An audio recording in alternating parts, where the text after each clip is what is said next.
Cerita anime budak culun yang setiap hari selalu mendapatkan imbalan dari para majikan bulut-bulutnya ini dilanjutkan dengan diperlihatkannya sang komandan pasukan iblis yaitu Ren yang begitu sangat tertarik untuk mengadopsi Yukiya sebagai budaknya. やっぱり思った通りなんだか犬みたい Dan ya, setelah mengatakan ketertarikannya tersebut, Ren pun pergi begitu saja meninggalkan Yuki dan juga Mama Kyoka di sana. Tapi yang jadi pertanyaan aing, apakah Manik Yuki ini masih aman gak ya dari amukan Mama Kyoka? Namun tenang, sepertinya hal itu tidak akan terjadi ya para penonton, meskipun aing menunggu akan momen tersebut sih. Sebab sepulangnya Yuki dan Mama Kyoka dari rapat para ketua divisi, di sini Yuki itu mengungkapkan kepada Mama Kyoka bahwa meskipun banyak wanita yang begitu tertarik kepada Yuki, tapi hati dan jiwa Yuki akan selalu Yuki abadikan untuk Mama Kyoka yang sudah memberikannya kepercayaan kepada Yuki guna menjadi bagian dalam pasukan pembasmi iblis. Wah, baper lah sudahkah Mama Kyoka ketika mendengar perkataan Yuki yang begitu menyentuh hatinya. Tapi ingat boy, perkataan Yuki ini sudah aing sering denger lah dari anime-anime sebelah yang kayak gini nih. Oh, meskipun kamu bisa mencukur kuku, tapi hatiku ini tetap akan kuserahkan kepada suamiku tercinta. Dan jreng, betul cu, ujung-ujungnya mah gak bisa hidup tanpa Mang Ube gitu kan. Oh my god. Begitupun juga dengan Yuki. Kecanduan manuk ube kah bang? Buapa kau minum etanol cu. Sedangkan di sisi lain kini kita diperlihatkan susu yang sudah siap sedia untuk menyambut ayahnya tersebut ya, dengan mandi yang sangat bersih dan juga wangi. Buat apa bang susu mandi sampai seniat itu? Buat anak niatnya sih gitu. Namun susu yang kini mengecilkan dirinya dan mengendap-endap ke kamar Yuki untuk memanen sebuah cairan penambah keturunan dari budak hokinya tersebut dan siap memeras Yuki sampai kering. Yuki asobo kyou wa gangan semeru. Namun alih-alih susu menemukan sebuah benda asing yang selama ini ia cari-cari, justru susu malah bertemu dengan Yap, Shikoku boy. Yang mana tujuan Shikoku datang ke kamar Yuki itu adalah, gak usah ditanya gak sih Wa, apalagi kalau bukan untuk mencukur kuku Yuki dan memerasnya sampai ke tulang di markas iblisnya tersebut. Baba Boy. Amboy, Wen ya aku jadi budak kayak begini. Raul. Oh iya, satu lagi alasan kenapa Shikoku bisa masuk ke markas divisi iblis, padahal di markas divisi iblis ini memiliki sebuah perisai anti iblis yang begitu kuat. So, itu semua bisa terjadi karena Shikoku ini menekankan kekuatan iblisnya sampai ke titik yang terendah. Sehingga ketika Shikoku masuk ke dalam perisai tersebut, perisai ini tidak bisa mendeteksi Shikoku sebagai sesosok iblis. Nah, susu yang tidak ingin ayang culunnya itu lagi-lagi diperas oleh wanita lain. Tentu dong tanpa banyak basa-basi, susu pun langsung menampol Shikoku dari belakang.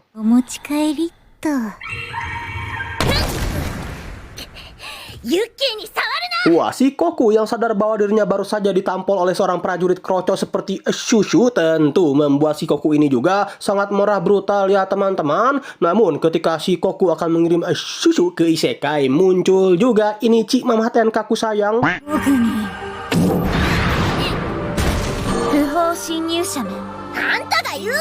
Dan karena keributan yang terjadi di kamarnya tersebutlah Yuki pun bangunlah Kang. Namun baru aja ini Yuki membuka matanya,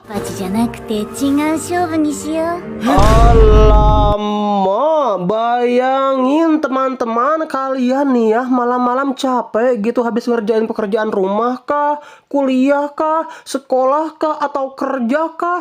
Tapi ketika kalian membuka mata, jeder ditimpa bemper iblis Kang. Terkabul sudah cita-cita aing. Tapi karena adanya iblis di kamar Yuki inilah, apa? Mereka bertiga bakal gelut? Ya enggak dong. Gelut sih, tapi gelutnya itu dalam artian lain ya teman-teman. Artian apa tuh bang? Cepat-cepat membuat Yuki menjadi kering. Alamak.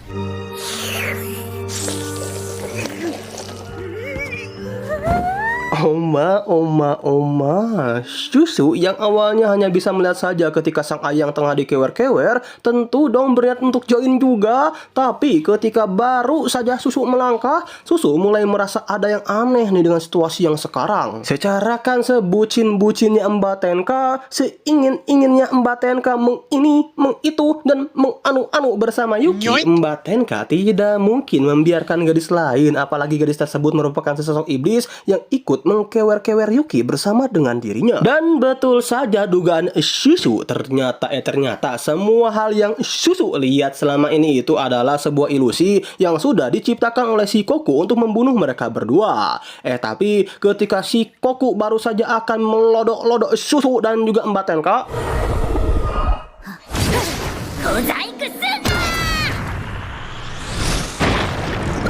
yap, untungnya trik genjutsu tersebut tidak mempannya kepada Susu dan juga istriku. Yang oleh sebab itu, karena Shikoku sadar dengan kekuatannya yang sekarang dirinya tidak bisa mengalahkan Susu dan juga Mbak Tenka, dengan terpaksa Shikoku pun harus menunda misi pengeringan Yuki untuk sementara. Ingat, untuk sementara. Sembari mengatakan, Kimi, 2発も僕に当てたね。忘れないから。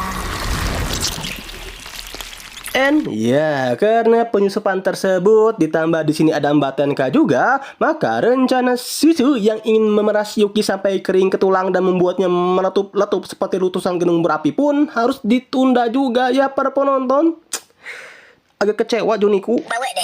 Sadar bahwa kini iblis sudah masuk ke dalam markas mereka, maka dengan terpaksa daya budak hoki kita ini harus tidur sekamar ya dengan Susu, Himari, Lolinel, dan juga Mama Kyoka. 見張りは交代制だ。就寝。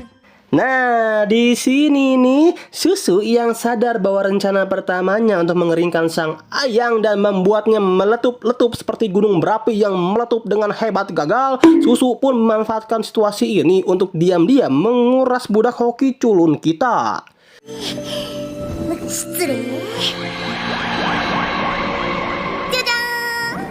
Yuki, omatase. Tapi itulah ya bro rencana Susu awalnya. Namun ketika baru saja Susu akan membuat si budak culun ini meletup-letup, Himari, mate!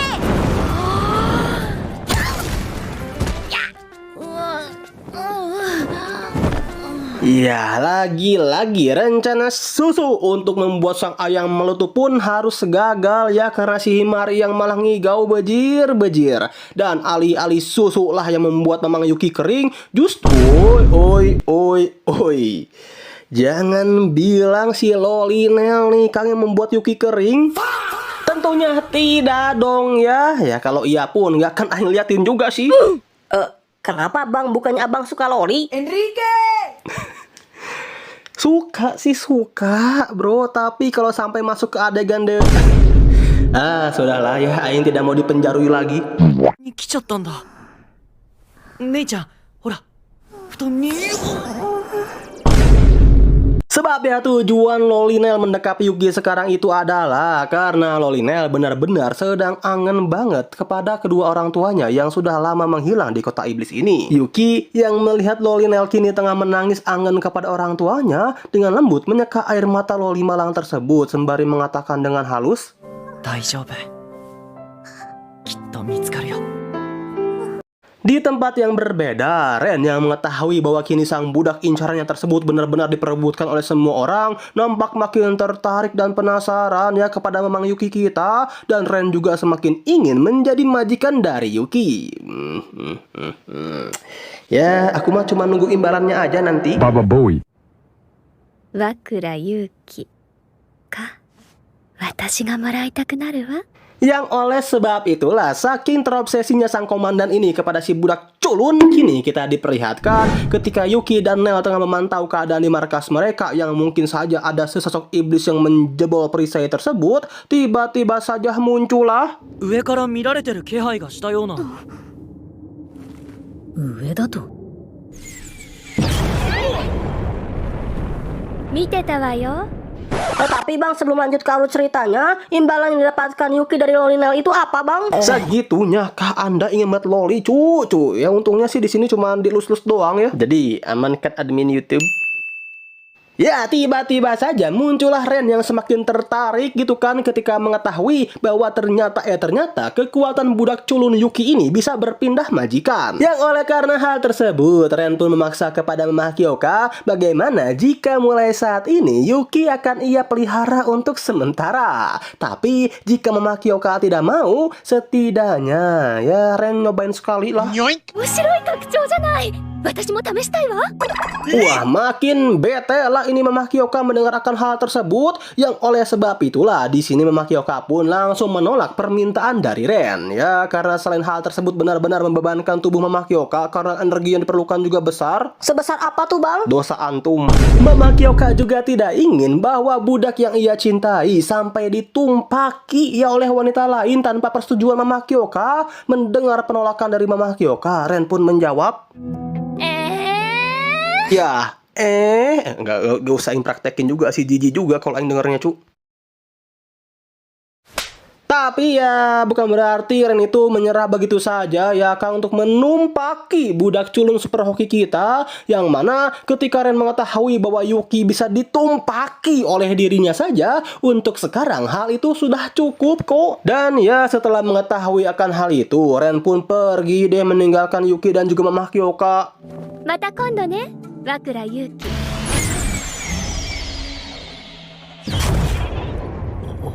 Sedangkan Mama Hyoka yang mengetahui ini semua gara-gara Yuki tidak nurut kepadanya dan malah melihat Ren ketika pertemuan mereka di rapat kemarin, tentu dong Mama Hyoka pun sangat marah brutal lah kepada Yuki. Oh, apakah manuk Yuki kali ini akan distarter? Ya sayangnya tidak, bejir lah uy. Cuman dipatahin doang sedikit sih tulang rusuknya. おもちゃのようにいじり続けてくる3番組のベルがいい例だ。おもちゃ。 Namun apakah kemantapannya sudah berakhir sampai sini saja? Masih terlalu dini itu mah. Wow, Mami Fubuki pun belum turun. Baba Bowie. Sebab setelah Mama Hyoka berurusan dengan Ren, kini kita diperlihatkan skuad divisi 7 dan juga 6 yang akan latihan bersama dengan skuad divisi 5. 5番組だ。 5番組組長の江戸ヤクマさん。 Yang mana nih tujuan skuad divisi 5 datang ke skuad 7 dan juga 6 itu adalah karena ketua mereka yaitu Yakumo baru saja mendengar Yakumo anjing.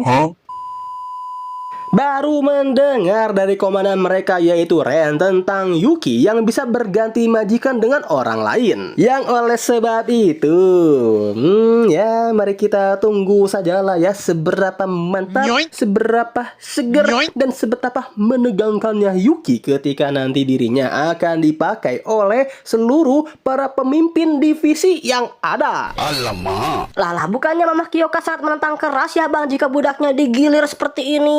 Ya sebenarnya sih begitu, namun karena ini merupakan perintah langsung dari pemimpin mereka, maka mau tidak mau, senang tidak senang, Mama Hyoka hanya bisa menerima keputusan dari pemimpinnya tersebut. 合同訓練開始だ。みっちり行くぞ。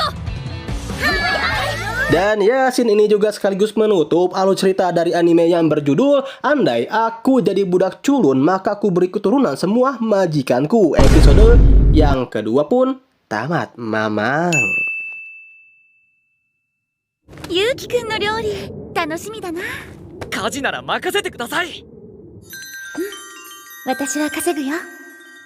風。